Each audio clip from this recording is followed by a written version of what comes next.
Hello friends, कशा आहात तुम्ही सर्व? आय होप एकदम मस्त असणार आहे. आपण आज जस्ट हटके टॉपिक घेणार तो म्हणजे पावडर. ओके, म्हणजे सिलेबसचा बाहेर नाही आहे.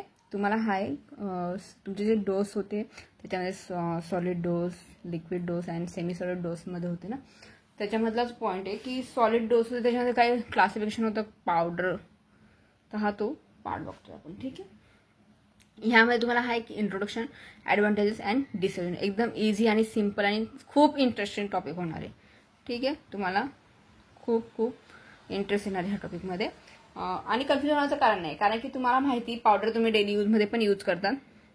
ओके, मी सगळं बेसिकच सांगत जाणार, तुम्हाला इझिली अंडरस्टँड होणार. चला आता आपण स्टार्ट करूया. आता नेमकं पावडर म्हणून तुम्हाला माहिती की पावडर कशा प्रकारचा, तुम्ही हे फक्त आपण काय तुमचं फक्त सिलेबसला आहे म्हणून तेच घेणार, म्हणजे फार्मास्युटिकल हे प्रिपरेशन त्याच्यासाठीच आहे नाही, तसं नाहीये. आपण रेग्युलर युजेस जो पण करतो ना त्याचा पण तिथं संबंध आहे. ठीक आहे, डेली यूजमध्ये जे पण काही तुम्ही यूज करता मध्ये तुम्ही सांगू शकता. बघा, मोस्ट ऑफ करून जे पावडर असतात ते कशामध्ये असतात की एक तर तुमचं तुम्ही खाण्यात पण यूज करतात, म्हणजे आता जसं फॉर एक्झाम्पल तुम्ही बोर्नव्हिटा वगैरे यूज करतात, किंवा तुमचे जे प्रोटीन पावडर असतात व्हॉट एव्हर जे काही ह्या प्रकारचे पावडर फॉर्ममध्ये वगैरे असतात ते पण तुम्ही यूज करतात, किंवा जसे ह्या प्रकारे टार्गन पावडर वगैरे तुम्ही यूज करता डेली यूजमध्ये ते करताय, किंवा तुमचे जे औषधींमध्ये तुमच्या पावडर फॉर्ममध्ये असतात काही. ओके, ते सगळं आज आपण बेसिक सगळं क्लिअर करणार आहे. ओके, आता नेमकं पावडर म्हणजेच काय की पावडर हा तुमचं काय फार्मास्युटिकल प्रिपरेशन आहे of finely divide into the solid loose dry particle. म्हणजे तुम्ही एक सांगू शकता की तुमचं जे फायनल काय जे सॉलिड पार्टिकल असतं त्याचं कसं होतं लूज डिवाइडेड ड्राय पार्टिकल, म्हणजे ह्या प्रकारचा जस्ट पावडर फॉर्ममध्ये म्हणजे तुम्ही ह्या प्रकारचा सांगू शकता. पावडर नाही या प्रकारचा. ठीक आहे, म्हणजे तुम्ही एक प्रकारे सांगू शकतात की loose dry particle containing one or more active ingredient with और मोर विदाउट एक्सप्रेशन. ठीक आहे, काही प्रकारचे ते चांगले पण असतात, काही प्रकारचे आपल्याला ते काही आता बघा काही यांची स्मेल येतो किंवा काही टेस्ट एकदम खराब वगैरे लागते, तर तुम्ही त्याच्यासाठी काही एक्सप्रेशन वगैरे यूज करू शकतात. बरोबर ना, ह्या प्रकारे तुम्ही सांगू शकता. ठीक आहे, इट इज तुम्ही नेक्स्ट सांगू शकता की दे मे इंटेड आयदर द इंटरनल और एक्सटर्नल.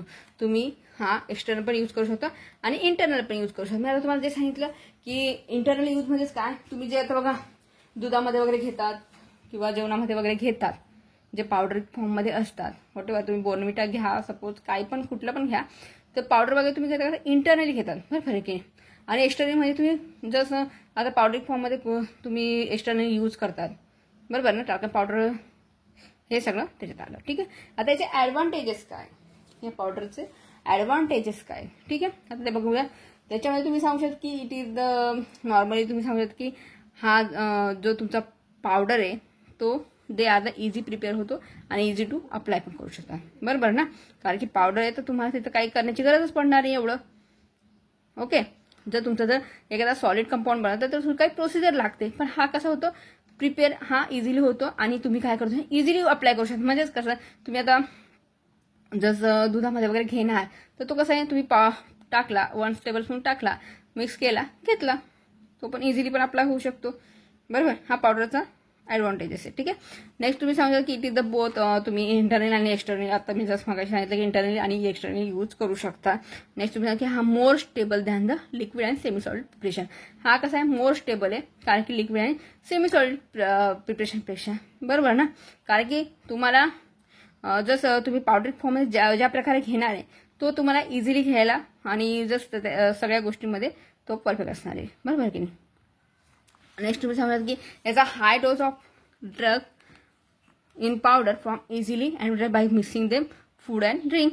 ते झालं की तुम्ही फूड किंवा ड्रिंक किंवा काही पण घ्या, ड्रिंक कुठले पण ड्रिंक तुम्ही त्याच्यामध्ये मिक्स करून घेऊ शकता, किंवा सिम्पल तुम्ही साधं वॉटरमध्ये जसं किंवा कुठलं पण म्हणजे मिल्क वगैरेमध्ये घेऊन तुम्ही ते इझिली घेऊ शकता. ठीक आहे, नेक्स्ट तुम्ही सांगता की powder having the large surface area large surface area that help with the rapid absorption डिसॉल्युशन.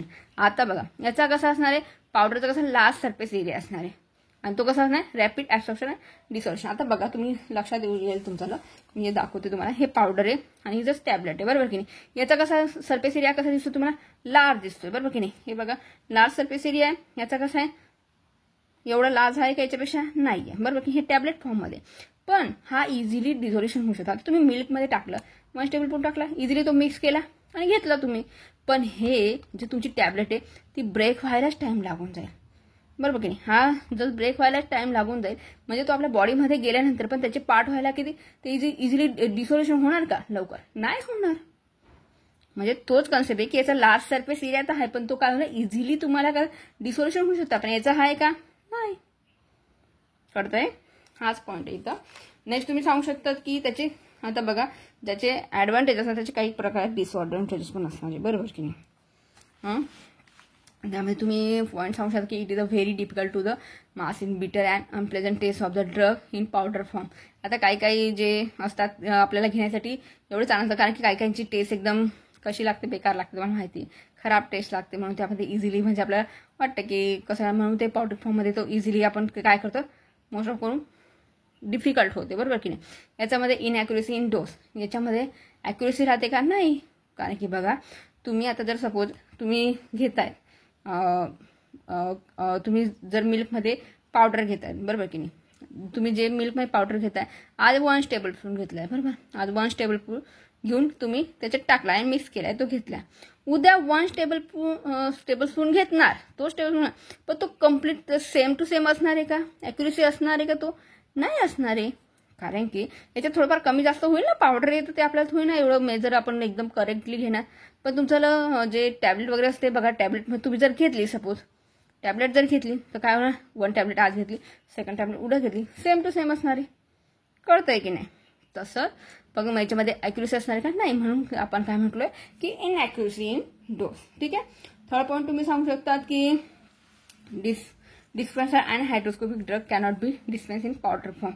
काही असतात ज्याच्यामध्ये बघा, आता काही म्हणजे जसं ह्या प्रकार पण तुम्ही सांगता, जे पावडर वगैरे असतात त्याचं काही मॉइश्चर वगैरे असं पकडतात, बरोबर की नाही. काही जे असतात ते जस्ट ओले होऊन जातात, म्हणजे आता ड्राय असतं आपल्याला पावडर, बरोबर की नाही. ते काही प्रमाणात जर काय मॉइश्चर किंवा आपण जस्ट कंझ्युम वगैरे कसं पण केलं तर मग त्याच्यामुळे पण ते थोडंसं कसं ओलसर होऊन जातं, मग ते आपल्याला पावडर फॉर्ममध्ये जस्ट बनवणं पण डिफिकल्ट असतं, डिस्पेन्स असतं, बरोबर की नाही. हा एक पॉईंट तुम्ही सांगू शकता. नेक्स्ट म्हणजे तुमचा की just drugs which get affected by atmospheric condition are not suitable for dispense in powder form. म्हणजे हा मगाशी जो पॉईंट मी तुम्हाला डिस्कस केला की तुम्ही जस्ट काही प्रकारचे जे ड्रग्स असतात ते कसे असतात, पावडर फॉर्ममध्ये डिस्पेन्स करणं पॉसिबल होत नाही, डिफिकल्ट होऊन जातं, बरोबर आहे की नाही. एवढंच आहे. तुम्हाला काही कन्फ्युजन तुम्ही मला विचारू शकता आणि पुढचा टॉपिक आपण नेक्स्ट कव्हर करणार. Okay. Thank you so much watching this video. आणि फ्रेंड, चॅनलला सबस्क्राईब करा, आपल्या फ्रेंड लोकांमध्ये पण शेअर करा. व्हिडिओ हेल्प वाटलं तर लाईक करायला विसरू नका. थँक्यू.